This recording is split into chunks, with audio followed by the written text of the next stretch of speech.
really expect to make a video on this game at all, considering how dead it has been before they dropped the trailer for Frieza. But yeah, Dragon Ball The Breakers. Luckily, I got in to be the second group of playtesters in it, so shout out to Bandai for sending me a code, because honestly, I had quite a bit of fun playing the game. This video is obviously going to contain my overall thoughts on it, what I had during my playtimes, and obviously my first matches as Survivor, and then the two Raiders, which at this point are only Cell and Frieza. If you guys like what you see in today's video, make sure you hit the like button, subscribe if you haven't already, as I do upload every Wednesday, Thursday, and Saturday with a variety of Pokemon and Dragon Ball content. And comment down below your thoughts on Dragon Ball The Breakers, whether you actually managed to make it into the playtimes as well, or if you just saw it online. Let me know your overall thoughts on it. Are you excited for it? Are you not excited for it? And what are your kind of like hopes for the game? So with that out of the way, let's kind of get into my thoughts here. So going into the playtimes, I didn't really have really high expectations at all, but I ended up having a ton of fun with the game. The game is a lot of fun. Is there a little jankiness to it? A little bit, and that's mainly due to the camera, where you can't really lock onto anything, whether you're the Survivor or the Raider, which for that reason I kind of love and hate it. I hate it when you're playing as the Raider or as a Survivor who managed to transform into one of the Z Fighters, that you can't lock onto your opponent like you do in Xenoverse 2 while you're fighting.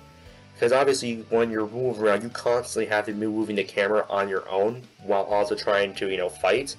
And that makes it kind of a pain to fight, especially since when you are a Survivor transformed, you don't have a lot of time. And if you take damage, that time gets shortened even more. So I really don't want to waste time trying to fix the camera angle while I'm trying to, fight off Frieza or fight off Cell. But obviously, if I'm a Survivor and I'm just running around, I'm thankful that the Raider can't lock onto me, because it gives me at least a little bit of a chance to get away. And obviously I say very little, because obviously you're going up against Cell and Frieza as a regular civilian. And that part of the game I do kind of enjoy, is it makes you really feel kind of hopeless if a Raider kind of catches you. Because obviously to catch you, it's pretty much over. There's no way a regular civilian's taking down Frieza or Cell. But obviously playing as Frieza and Cell, that was probably one of the best experiences I had in the game, was when I actually had to be the Raider. Because you just feel so powerful being able to fly around, basically pick and choose who you want to kill. It was actually a lot of fun. And obviously the fight mechanics in the game, also really fun. Is that really the same as Xenoverse? I'm kind of glad it's not, because it does need a little bit of variety, but still fun nonetheless.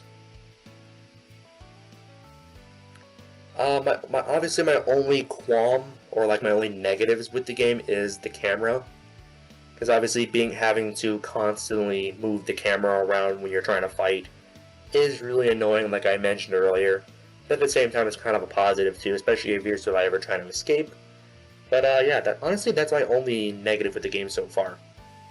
I guess the only other negative I would have would be the match playing time.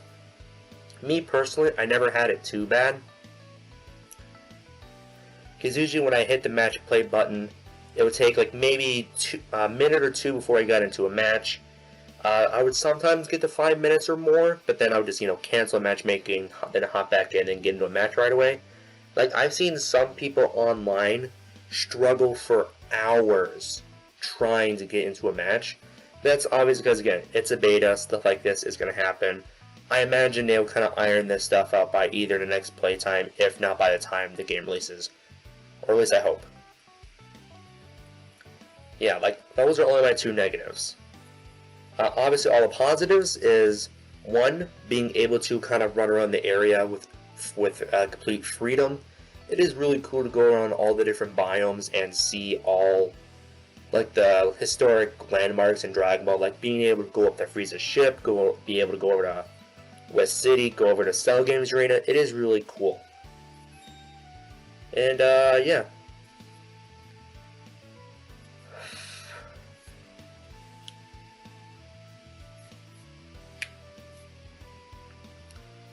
So yeah, those are just like my quick overall thoughts on the game. Again, it is really fun, and I'll kind of wrap it up towards the end of the video. Now I kind of want to show off my first two matches as Survivor and then the two Raiders. Once I get past the Raider portions of the video, I'll kind of go over the pros and cons of playing as Cell and Frieza, because you can choose which Raider you be. For whatever reason, I was kind of afraid you weren't going to be able to choose, like it'd be like a 50-50 coin cost if you got either Cell or Frieza, which I don't know why I thought that, but you know. Yeah, because there are definitely pros and cons depending on which Raider you chose during the beta, and obviously I'll get into that in a second here. But for now, enjoy my first time playing as a Survivor, because even though, spoiler warning, I did technically die, I thought I did pretty good overall. So, here's a clip. And oh yeah, one of the other things I really like about this is that the little hub world you're in DragonBall The Breakers is just off the coast of where Canton City is in Xenoverse 2. Like literally up there is the mountain in the Namek biome. So you could probably like kind of guesstimate in Xenoverse 2 where this little platform is. Like I imagine this platform would be kind of like right about here in Xenoverse 2. And I kind of do hope they add a little platform, at least we can kind of see where it would be. That'd be kind of cool. 君が私のウォーミングアップを手伝ってくれるかな?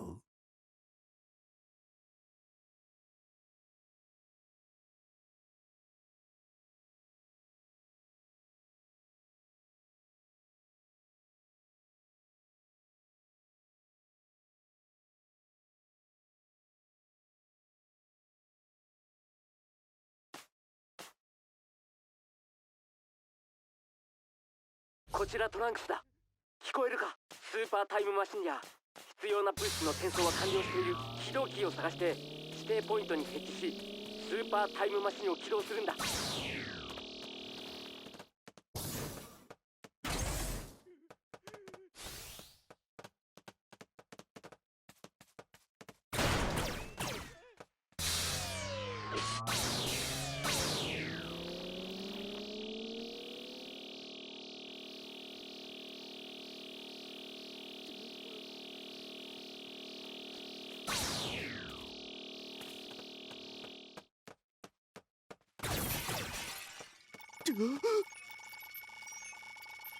あんたも気をつけてな。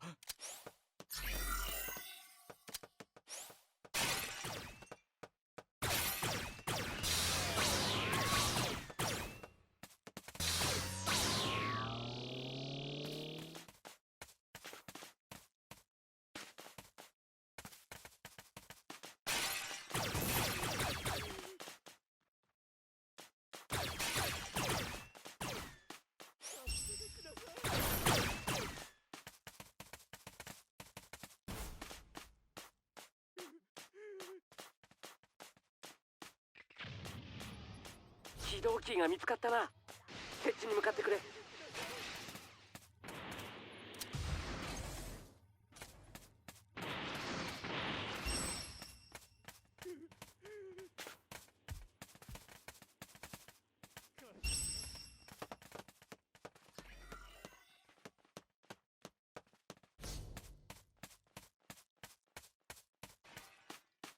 いいぞ。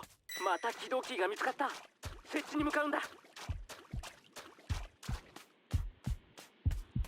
やばいか。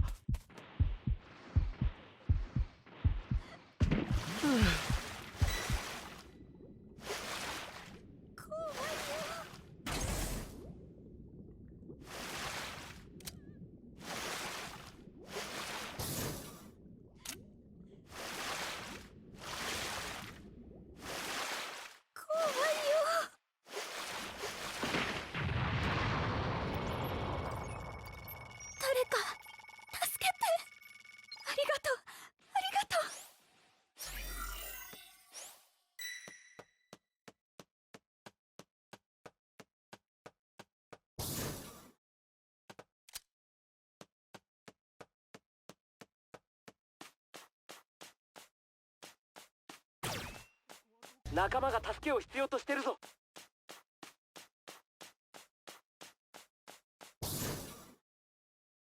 誰か助けて。ガリッコー！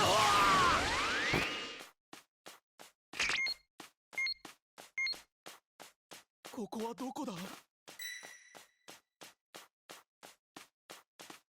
誰か助けて。味方が倒れているぞ。あ、救助できないか。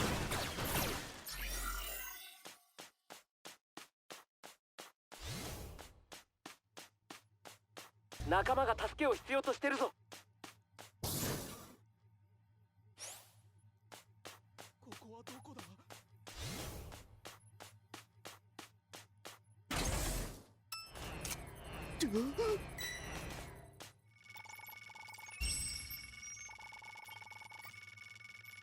あんたも気をつけてな。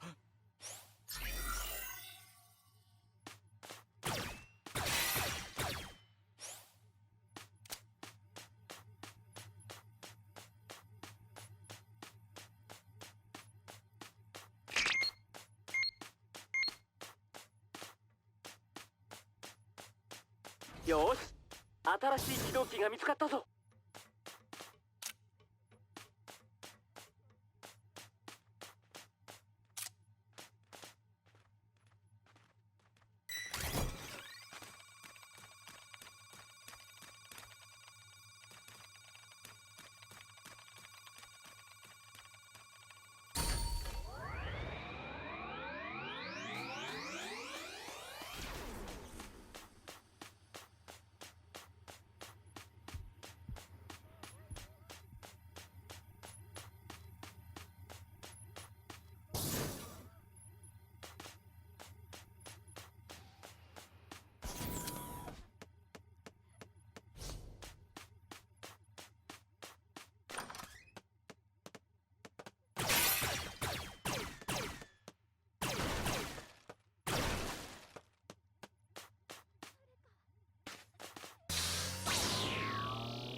新しい起動機だな。設置を急ぐんだ。誰か助けて。ありがとう、ありがと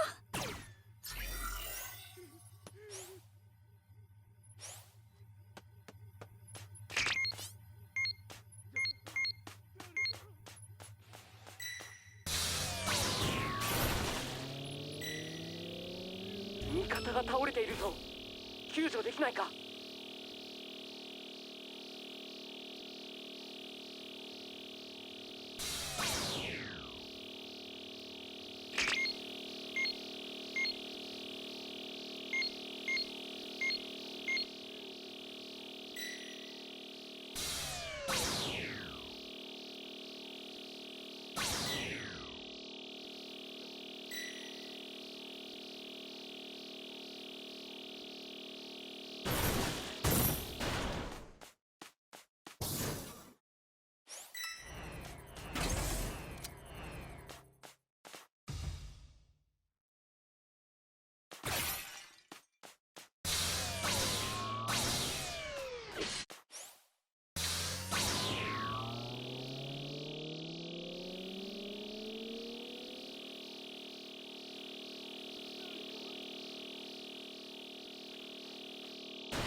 助けてください。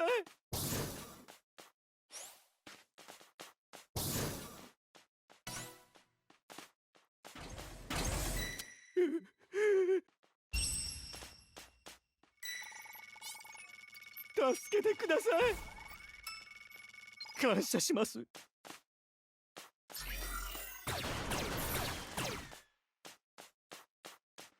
仲間が助けを必要としてるぞ。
また起動キーが見つかった。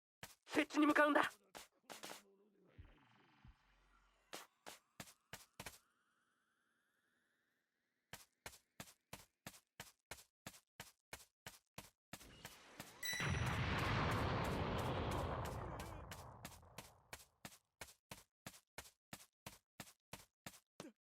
誰か。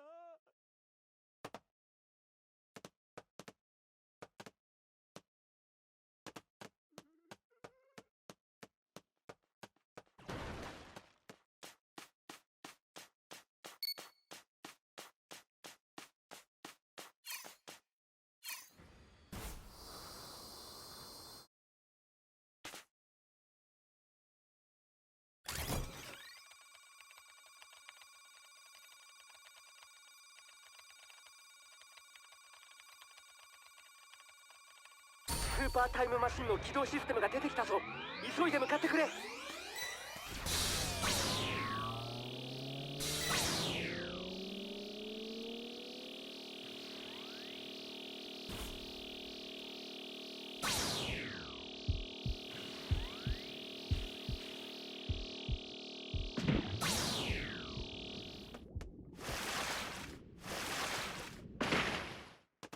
まずい、誰かやられた。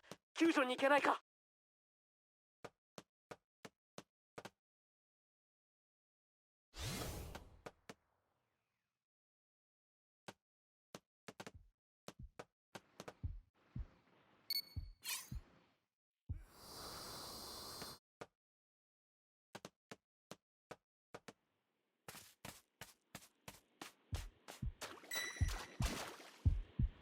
近いぞ。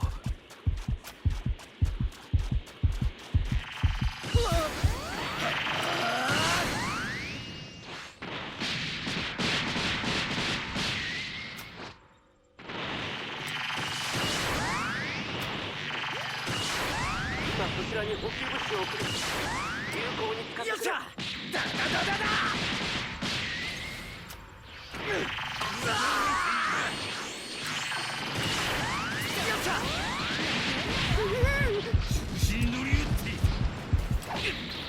行くよ。助かった。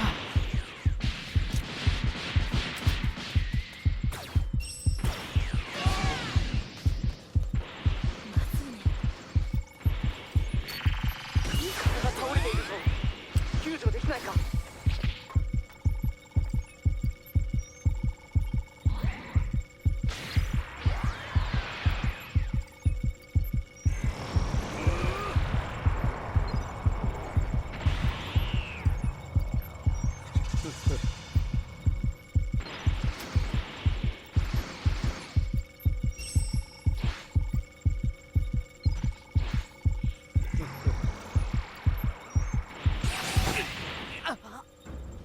まずい、誰かやられた。救助に行けないか。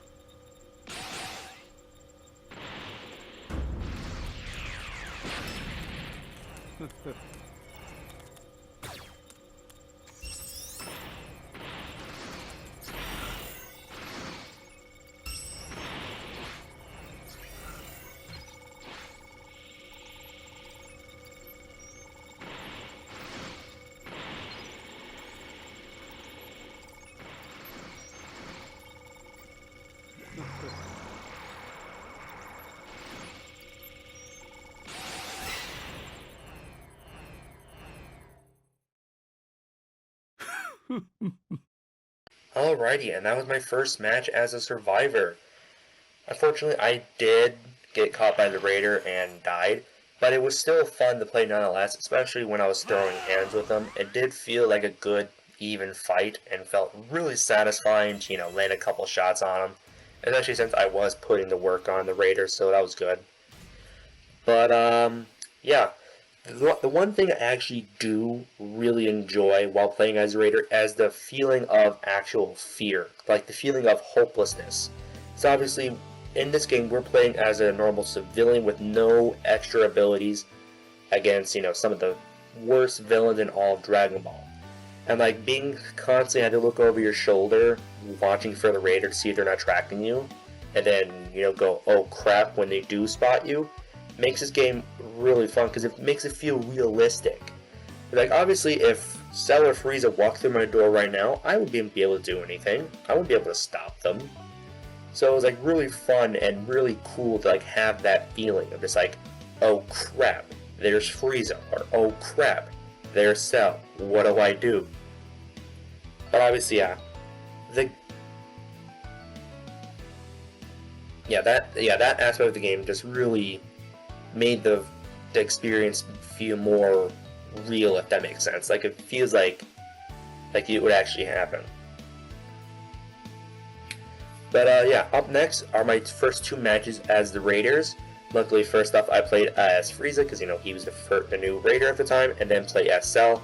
Once we get past those, I will give my overall thoughts of like the pros and cons of which Raider to pick, at least in my opinion. And then I'll wrap up the video and we can go from there.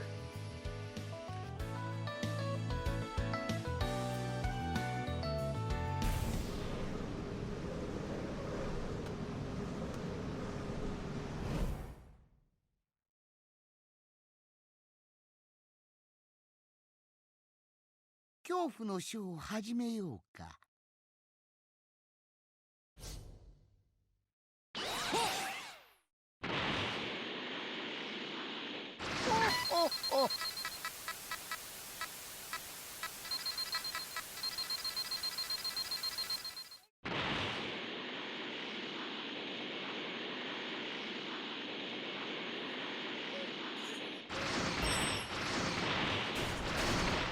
誰か助けて。ドラゴンボールをお出しなさい。いらない。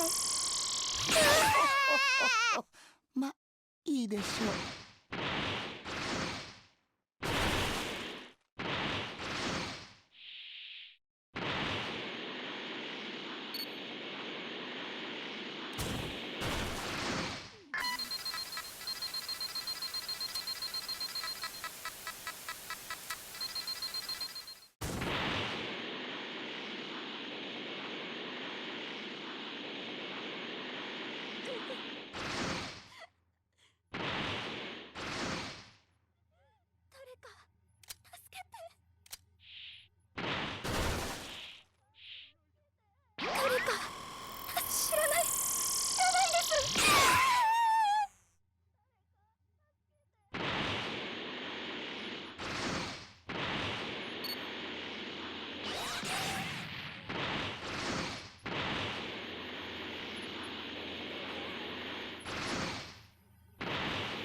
どりゃ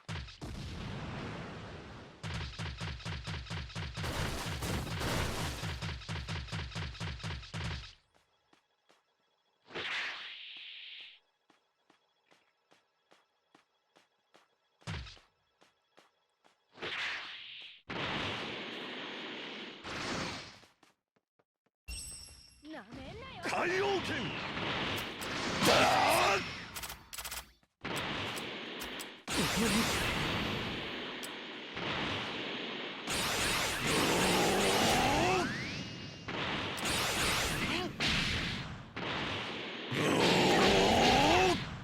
ここまでか。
なめんなよ。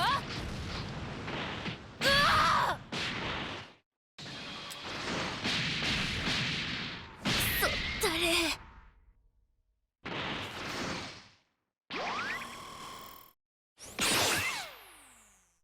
光栄に思うがいい。自信など見せるな。貴様が初めてだ。ふう。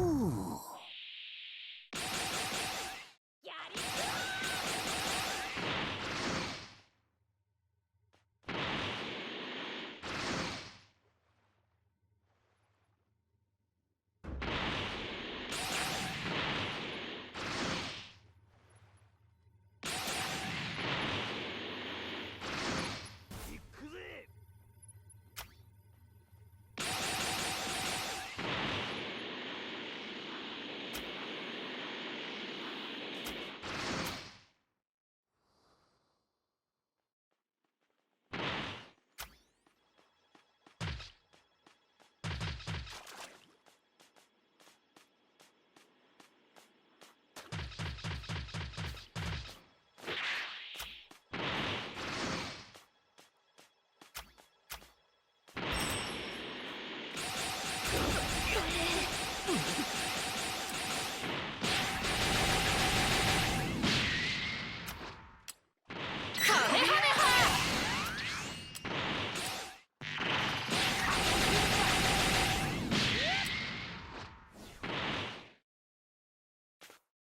なめんなよ。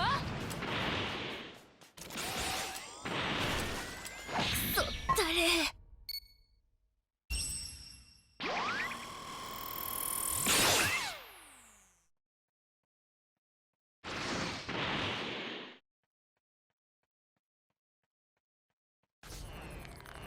死ね。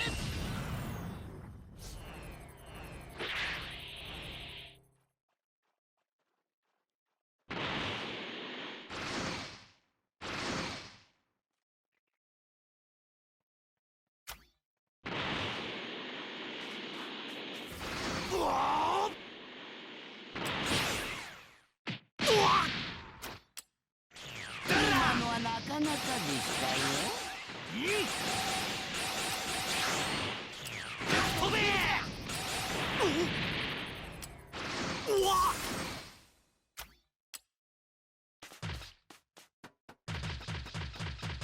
ギャリックホー。どりゃ。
か。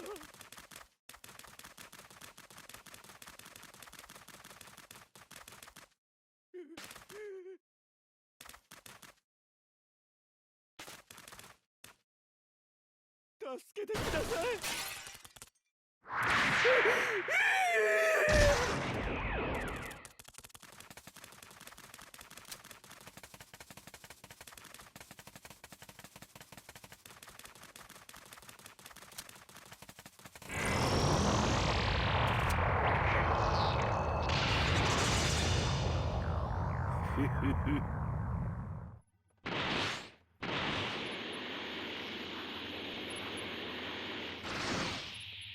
という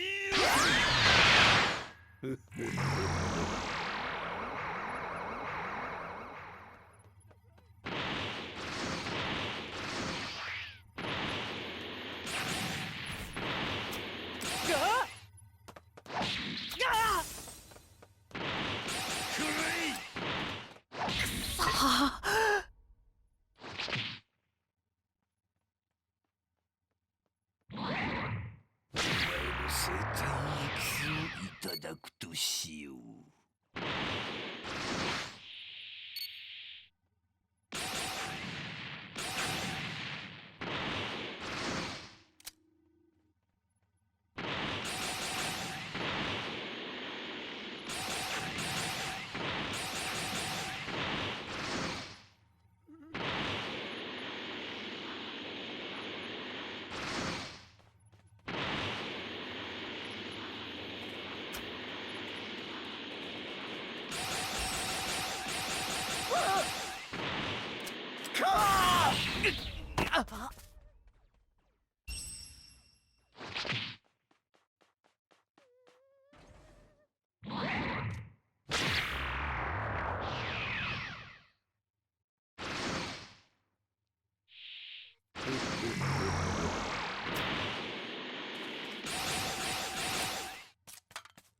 こっち来んなよ。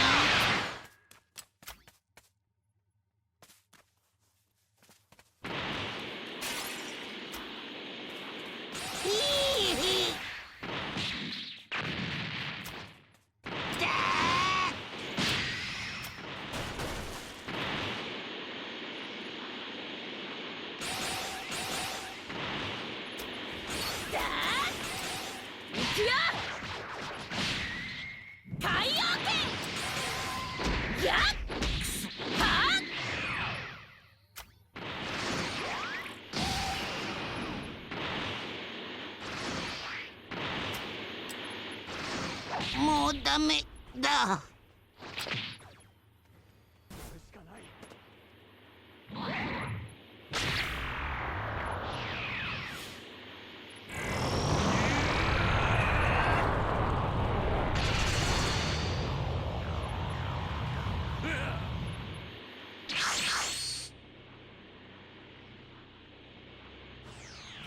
まだまだこんなものではないぞ。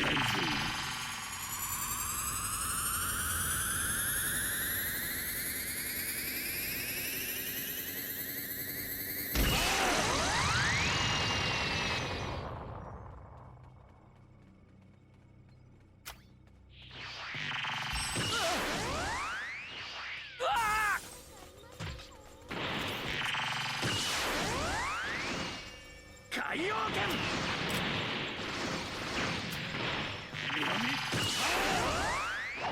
剣行くぞ。中止に乗り寄って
行くぞ。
もうダメだ。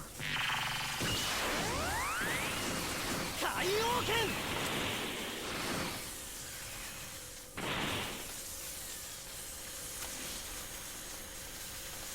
やりつく方。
Alrighty, and that's gameplay of Frieza and Cell, both of which are insanely strong in their own rights, but at the same time both of them kind of have big drawbacks that the other one makes up for. First up is obviously Frieza. To me, Frieza feels like the stronger Raider of the two, and that's mainly because Frieza can go out and take on any of the survivors pretty much right from the get-go. Because obviously he doesn't have to wait to transform to be able to do anything. He's in first form right away, and he has all of his abilities. He can fire off death beams, he can fire off supernovas. Not to mention he has access to both Zarbon and Midoriya. And I'm not gonna lie, during all my playtimes as Frieza, I never really utilized them that much, so I don't overly understand how those two work. But yeah, just with all that, Frieza does feel like the stronger Raider between him and Cell. His only huge drawback is is that once you get past first form and then go to second, third, and final, Frieza doesn't really have a real way of tracking someone. Because obviously in first form he has his scouter, which can obviously detect people, but he loses that the minute he transforms into one of his higher transformations. Versus Cell can sense ki, which Frieza cannot, because obviously Frieza never learned it, and Cell instantly knew how to learn it thanks to all his inheritance. And speaking of, obviously that downfall makes Cell look good because he has ki tracking no matter what form he is in. If he's in his larval state, if he's even in perfect form, he can track ki. But obviously the only downside of him is that he does start in his larval state. And while in that, yeah, he can technically quote-unquote fight, but if someone is in their D change, which is obviously their version of transforming into a Z fighter, if someone has that and jumps you with it, there's not really much you can do while as a larva, at least until you get to your first form. Versus Frieza, he's good right away. So yeah, with that kind of said, like I said earlier, Frieza does feel like the stronger Raider, just because again he can just get up and go right away versus Cell he can't. But again, Frieza can't really track it. You have to constantly be moving the camera out looking for people. But either way, playing as both of them, they were both insanely fun in their own right. Like playing as Frieza, you really do feel like, you know, the Emperor of the universe. Versus Cell, you feel like you're on a constant quest trying to get to your perfect form, just like you did in the show. But yeah. Again, really fun game. I do really hope I can get into the next playtime. Or not playtime, next playtest so I can try out Majin Buu. Hopefully they have one before they release the game. Because I really want to see what Buu can do. Because obviously, imagine you go from Good Buu to Super Buu and then probably Kid Buu, because Kid Buu is on the poster. So super excited for that. Again, hopefully I can get into playtest and get on that. And when I do, I'll make another video on Buu. But yeah, with that all said, that's going to do it for today's video. Again, comment down below your overall thoughts on DragonBall The Breakers. So yeah, with that all said, thank you all so very much for watching. I hope you have enjoyed. And enjoy the rest of your day. I'll talk to you all next time. Peace.